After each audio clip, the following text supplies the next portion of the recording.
এয়া কি শাক আপোনালোকে ধৰিব পাৰিছেনে? নমস্কাৰ, মই মনমি গগৈ আপোনালোক সকলোকে আদৰিছোঁ মোৰ অন্য এতিয়া অকণমানি ভিডিঅ'লৈ। আশা কৰিছোঁ আপোনালোক সকলো ভালেই আছে। আৰু এয়া শাকখিনি হৈছে মৰিচা শাক, আমি মৰিচা বুলি কওঁ, আপোনালোকে কি বুলি কয় জনাবচোন বাৰু।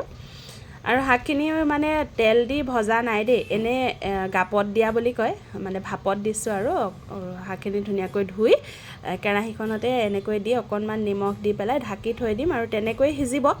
সিজি যোৱাৰ পিছত খাবলৈ বিৰাট ধুনীয়া লাগে। এনেকৈ অকল মৰিচা শাক বুলিয়ে নহয়, লাই শাকেই হওক বা বেলেগ অন্য কিবা সেউজীয়া শাক পাচলি এনেকৈ অকণমান গাপ দি খাবলৈ খুব ভাল লাগে। কিন্তু ঘৰৰ বাৰীৰ হ'লে বেছি ভাল, যিটো সতেজ হয়, সাৰ নিদিয়াকৈ কৰা হয়, সেইবোৰ বহুত ভাল হয়।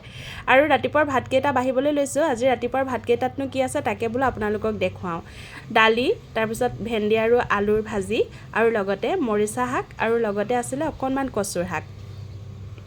আমি যিহেতু অসমীয়া মানুহ, গতিকে ৰাতিপুৱা 9টা বজাত ভাত খোৱাটো আমাৰ পুৰণা অভ্যাস, একেবাৰে সৰুৰ পৰাই, স্কুললৈ যোৱাৰ পৰাই বুলি ক'লেও মিছা কোৱা নহ'ব।